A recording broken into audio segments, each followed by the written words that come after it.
सासू माँ बदल गई। जहाँ बहू और बेटी को एक माना जाता था, लेकिन फिर। और शिखा बेटा, तू रसोई में क्यों घुसी रहती है? जा, रोटी मैं बना लूंगी। नहीं नहीं माँ जी, आप बैठिए, बस सारा खाना बन ही गया है। श्वेता को बोल देती हूँ, वो खाना लगा देगी सबका। सॉरी भाभी, मेरे पास वक्त नहीं है। माँ, मुझे पैसे देना, पार्लर जाना है। हाँ हाँ चली जाना, भाभी को भी ले जाना। वो भी जाने को बोल रही थी पार्लर, पर पहले ना मदद कर दे उसके खाना लगाने में।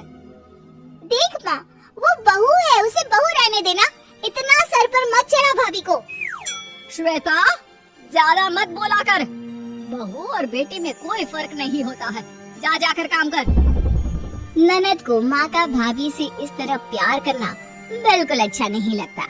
वो बार बार किसी न किसी तरह माँ को भाभी के खिलाफ भड़काती रहती, लेकिन कोई फायदा ना होता। एक रोज, अरे बेटे किशन, जा बहू को कहीं घुमा कर ला, सारा दिन घर में काम करती रहती है।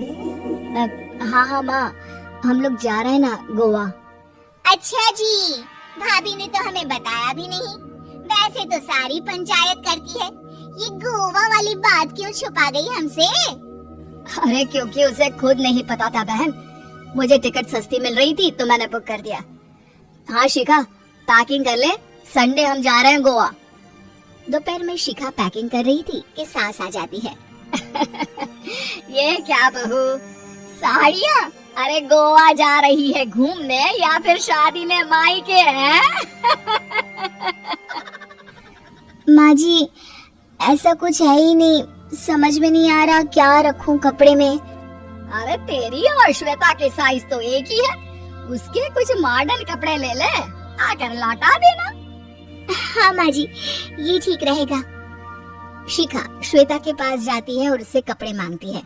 ना जी ना, मैं अपने कपड़े ना दूं, वैसे भी फैल जाएंगे मेरे कपड़े, बहुत महंगे वाले हैं। शिखा मुंह लटकाकर कमरे में आ जाती है तो सास कहती है, चल तैयार हो जा, तुझे मैं शॉपिंग करा कर लाती हूँ गोवा की। बस फिर क्या था, सास बहू निकल जाते हैं मार्केट और एक से बढ़कर एक ड्रेस खरीद कर घर आते हैं। पहले बता देती कि नए कपड़े दिलाने वाली है भाभी को, तो मैं अपने ही दे देती ना भाभी को, मुझे दिला देती नए कपड़े। देख श्वेता, परिवार का मतलब सबके साथ रहना होता है, ना कि सिर्फ अपना सोचना। वैसे भी तुझे अच्छे संस्कार सीखने चाहिए। और रही बात कपड़ों की, तो शिखा, आज से घर पर भी तू मॉडर्न कपड़े ही पहनेगी, कोई जरूरत नहीं है ये साड़ी वाड़ी लपेटने की। अब क्या था, घर पर श्वेता और शिखा एक जैसे रहते। एक बार पड़ोसन आती है। अरे बेटा, अपनी माँ को तो बुलाना जरा, बात करनी है। शिखा सास को बताती है और रसोई में चली जाती है। ये आपकी बेटी बहुत बड़ी हो गई है, इसके लिए एक रिश्ता है, कहो तो बता दूं। ये बेटी नहीं बहू है, घर में सब एक जैसा ही रहता है।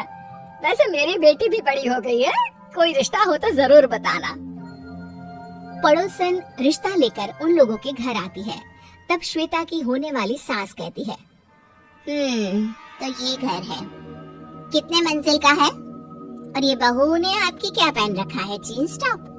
अरे भाई, साड़ी वाड़ी नहीं है क्या इसके पास? देखिए, सर्दी है तो साड़ी में बहू कैसे मैनेज करती, वैसे पहनती है साड़ी भी। देखिए, हम लोग ठहरे पैसे वाले लोग, कोई कमी नहीं है हम लोगों के पास पैसों की, बहुत पैसे हैं, जमीन, नौकर चाकर, कार, सब कुछ है, लेकिन घर में संस्कारी बहू चाहिए, समझ रही है ना आप? सास कुछ कहती कि श्वेता बोल पड़ती है, हाय रे, नौकर चाकर से लेकर जमीन, कार, पैसा, हाँ, मुझे रिश्ता मंजूर है मुझे। अरे रुक जा श्वेता, मैं बात कर रही हूँ ना। देखिए, हम लोगों के घर इतनी आजादी नहीं मिलेगी।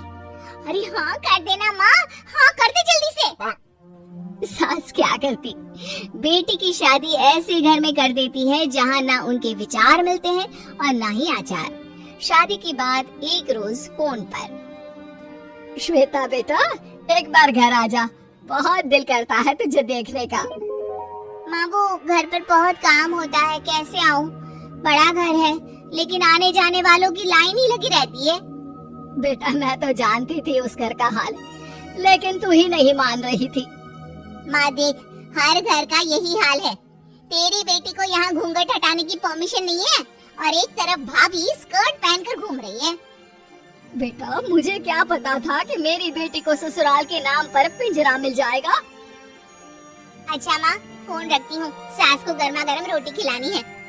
तुम लोगों की तरह नहीं कि एक रोटी बनाओ एक सब्जी बनाओ फिर सारा दिन फ्री होकर घूमो। सास फोन तो रख देती है लेकिन सोच में पड़ जाती है कि एक तरफ बेटी जिसे कोई आजादी नहीं, वहीं दूसरी तरफ बहू जिसे देखकर लगता ही नहीं कि उसकी शादी भी हुई है। अगले रोज, शिखा, अरे ओ शिखा। हाँ माँ, क्या हुआ? कुछ चाहिए आपको? मैं जिम जा रही थी।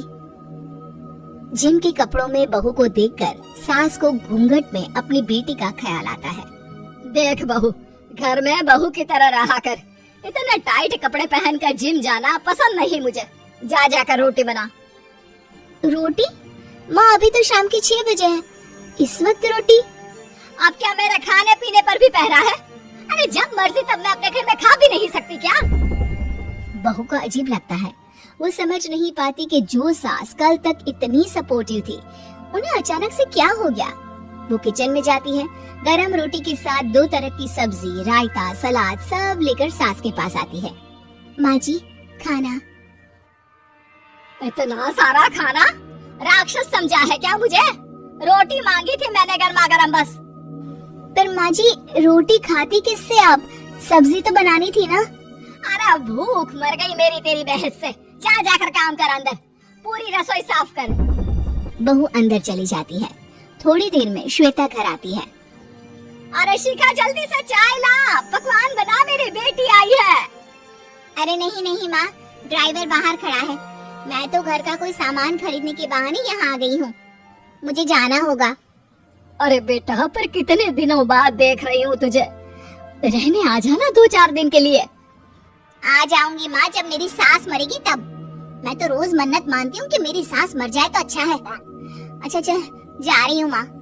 हे भगवान, कैसे कैसे दिन देखने पड़ रहे हैं मेरी बेटी को। सास अंदर जाती है जहाँ श्वेता की जिम वाली सहेली का फोन आया होता है। क्या बात है, आज जिम नहीं आई? अरे पता नहीं यार, आज माँ को क्या हो गया अचानक। पर खैर कोई नहीं, लगता नहीं कि मैं अब जिम आ पाऊंगी। शिखा स्पीकर पर बात कर रही थी जिसे सास सुन रही थी। यार ये सास ना होती ही ऐसी है। मैं तो कहती हूँ बुढ़िया जल्दी मरे और तू आराम से जिए।